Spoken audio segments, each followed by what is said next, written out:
President, honorable members of the European Parliament, thank you for this opportunity to address you today on the increasingly important issues.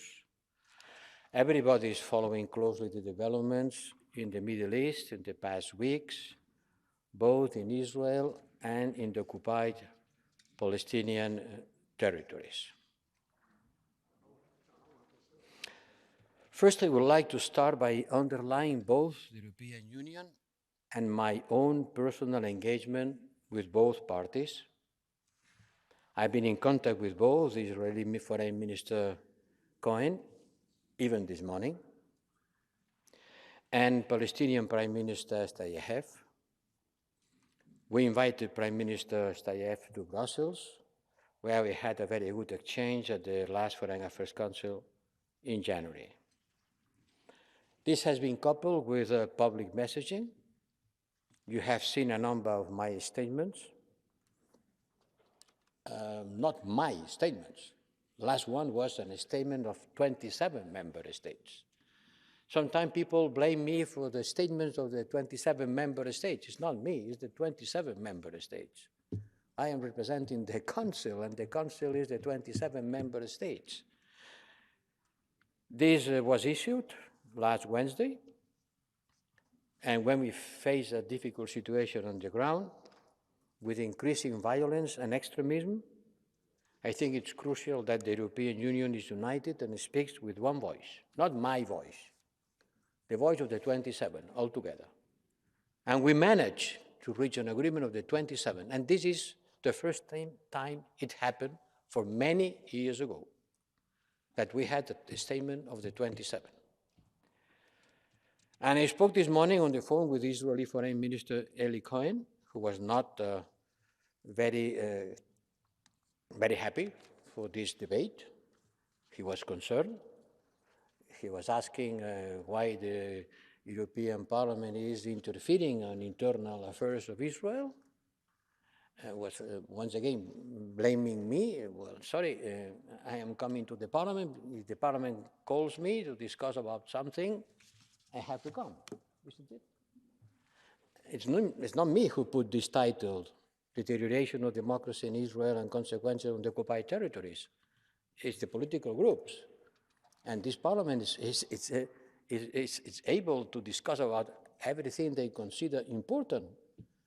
And that's what I try to explain to the Israeli minister, very friendly. Look, it's normal that the parliamentarians are concerned for the growing spiral of violence in Israel and the occupied Palestinian territories, and the need for all sides to de-escalate the situation. I mentioned this agreement that we reached the 27 member states, where, of course, we condemn terrorism. Of course, we fully recognize the Israel right to defend itself. And we certainly never draw a comparison between operations by the Israeli military and the actions of terrorists. But we have to call for the proportional use of force, nor withhold any kind of funding activities that could encourage incitement. Of course, we are a strong believer in the two-state solution, and there is no, we believe, a viable alternative to that. And with our international partners, we will continue to work for a peaceful solution to the conflict. And I am using this Parliament to say that I suppose you agree that the European Union has to engage on looking for peace in the Middle East, and that the Middle East peace process is something for us matters, and we are engaged on that. Maybe someone doesn't like it, but we do it because we believe that is our contribution to the security in the region and to our security too. So I hope that today will be a good discussion to show to Minister Cohen that the Parliament is ready to discuss what's happening in the Middle East and how we can contribute to the peace process. And this is not at all to have an anti-Israeli position, not at all. Second, we have known Israel for this vibrant democracy. That's true. so vibrant that we have seen 5 elections in the past 3 years. Very vibrant. 5 elections in 3 years is quite a dynamic electoral process. And the new government is keen to pursue a judicial reform, and that's what we want to discuss today. A judicial reform which has led to a heated internal political debate, and everybody knows, because everybody watches TV and reads newspapers, that many Israelis has been demonstrating in the streets. And both the government and opposition are using a fierce language. The compromise seems difficult, but as far as I know, talks are ongoing, especially thanks to the efforts of President Herzog. And I don't want to prejudge the outcome of this debate. I am not part of this debate. I'm just saying that this debate is taking place. And I can remember you what President Herzog himself has said. And we are a close observer, because Israel is a key partner. Our values are based on a democratic and open society and the rule of law. And we expect this to continue. And if we have concerns, if you have concerns, you will not hesitate on expressing them and conveying them, as you do with any part in the world. For example, the Knesset is discussing a bill that could reestablish death penalty. We know that we are strongly and we are in principle opposed to the death penalty, and for sure, today I'm sure that many members will engage on this clearly. And third, but with full respect to the internal political dynamics in Israel, this chamber is fully empowered to discuss about these dynamics and to understand what happens there with respect to our perception of our values and interests in the region. Nothing is strange on that.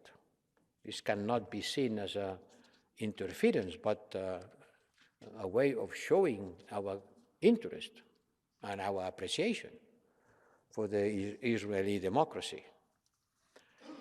And then you present in the title of the debate also the consequences on the Palestinian territories, the occupied Palestinian territories. And I am not inventing the new world if I say that the situation there is grave and that violence has reached levels unseen since 2005, with an appalling number of victims, including children. This cannot go like this. And I made a call with our statement and also with an article published in the Middle East press, asking both sides to act urgently and responsible.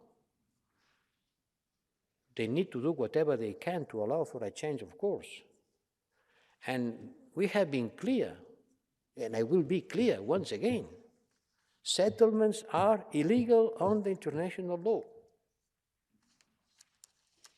Is that being anti-Israeli, saying that? No. Settlements are illegal under international law. And their expansion must stop, as well as demolition and evictions of Palestinians from their homes. The Israeli government must seriously counter the violence of settled extremism and hold perpetrators accountable.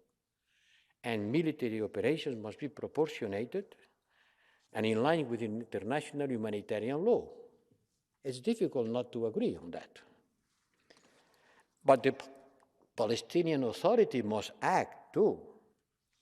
They must redouble their efforts in terms of security cooperation and work to prevent acts of terror that have claimed many Israeli lives. It is equally important that the Palestinians work towards reconciliation in order to reunite the Palestinian territories under one single legitimate authority. Palestinian factions should engage constructively in reconciliation talks. Palestinian people deserve the right to vote in national democratic elections to renew the legitimacy of their leadership. This is important also in view of future peace talks. The international community must act as well to help bring about renewed perspectives for peace. And we need renewed international efforts to help both Israelis and Palestinians to think through their options. And in order to contribute to it, on the last 13th of February, I met with the Saudi Foreign Minister Prince Faisal and with Arab League Secretary General Abu Ghaid, and we agreed to work together towards a viable solution.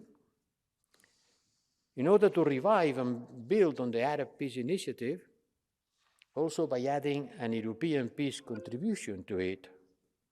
And in this effort, we will be working closely with other Arab and international partners. We have also supported the work of the US, including on the recent Aqaba joint communique. And all parties should now respect the agreements that they reach in Aqaba in good faith.